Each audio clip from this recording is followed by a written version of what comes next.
محترم ناظرین، آج کی اس ویڈیو کے اندر ہم بیان کریں گے کہ طوطا کس قسم کا پرندہ ہوتا ہے، اور طوطا جب بولتا ہے تو وہ انسانوں کو کیا نصیحت کرتا ہے، اور طوطے کی کتنی اقسام ہوتی ہیں، اور اس میں کون کون سی خصوصیت پائی جاتی ہے، اور اللہ تبارک و تعالیٰ نے اس کے اندر ایسی کون سی خصوصیت رکھی ہے جس کی وجہ سے لوگ اس سے محبت کرتے ہیں اور اس کو لوگ اپنے گھروں میں پالتے ہیں، اور طوطے کا شرعی حکم کیا ہے، کیا طوطے کا گوشت کھایا جا سکتا ہے یا نہیں، اور ایسا کون سا طریقہ ہے کہ جس کی وجہ سے طوطے کو بولنا سکھاتے ہیں،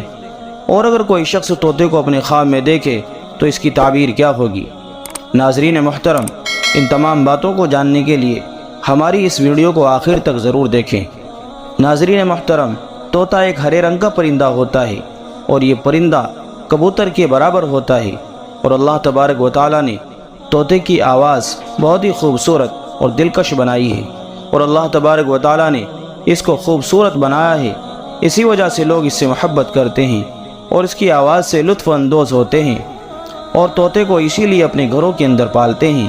جیسا کہ مور کے رنگ و روپ اور خوش آواز ہونے کی وجہ سے رکھا جاتا ہے، اسی طرح طوطے کو بھی اس کے رنگ و روپ اور خوش آواز ہونے کی وجہ سے لوگ اس کو اپنے گھروں کے اندر پالتے ہیں۔ ناظرین محترم، طوطا مختلف قسم کا ہوتا ہے، بعض طوطے سفید ہوتے ہیں، بعض طوطے ہرے رنگ کے ہوتے ہیں۔ مورخین لکھتے ہیں کہ معز الدین کی خدمت میں ایک عجیب و غریب قسم کا طوطا پیش کیا گیا۔ اس طوطے کا رنگ سفید تھا، اور اس کی چونچ اور اس کے پاؤں کالے تھے، اور اس کی چوٹی ہلکے رنگ کی تھی۔ ماہرین حیوانات کہتے ہیں کہ آج کل طوطے کی اکثر قسمیں ناپید ہو چکی ہیں، زیادہ تر طوطے ہرے رنگ کے پائے جاتے ہیں۔ اللہ تبارک و تعالیٰ نے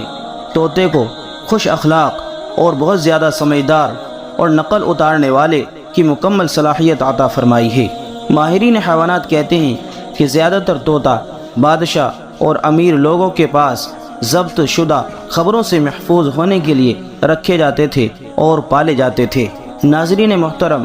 طوطا اپنی غذا پاؤں سے کھاتا ہے جس طرح انسان ہاتھ سے کھاتا ہے۔ اکثر لوگ اس کی تعلیم کا مخصوص انتظام کرتے ہیں۔ ماہرین حیوانات کہتے ہیں کہ طوطے کو سکھانے کا طریقہ یہ ہے کہ ایک آئینہ لے کر اس کے سامنے رکھ کر اس کی صورت کو دیکھتے رہو، پھر آئینے میں دیکھ کر بار بار بولو، باتیں کرو، تو وہ بھی ان باتوں کو دہرانے لگے گا اور باتیں کرنا سیکھ جائے گا۔ ناظرین محترم، یہاں ایک بات کا خیال رکھنا بھی ضروری ہے کہ طوطے کو ہم اچھی باتیں سکھائیں، اس کو تلاوت قرآن پاک سکھائیں اور کلمہ طیبہ سکھائیں۔ جس طرح مشاہدات میں آیا ہے کہ بعض طوطے بہت ہی خوبصورت آواز میں قرآن کریم کی تلاوت کرتے ہیں، اور بعض کلمہ طیبہ کا ورد کرتے ہیں، اور بعض اللہ کا ذکر کرتے ہیں۔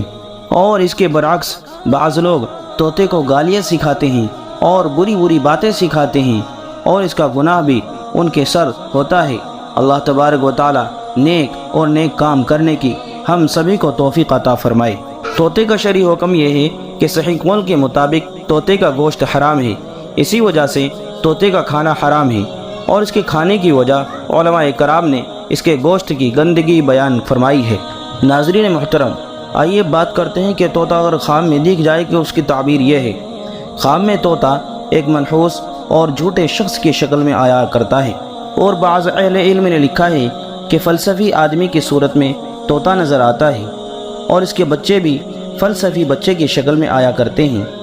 اور بعض اہل علم نے لکھا ہے کہ طوطا لڑکی یا بچے کی شکل میں ظاہر ہوتا ہے، اور بعض کہتے ہیں کہ کبھی کبھار طوطے کی تعبیر یتیم لڑکے یا یتیم لڑکی سے بھی دی جاتی ہے۔ واللہ اعلم، اللہ ہی زیادہ بہتر جانتے ہیں۔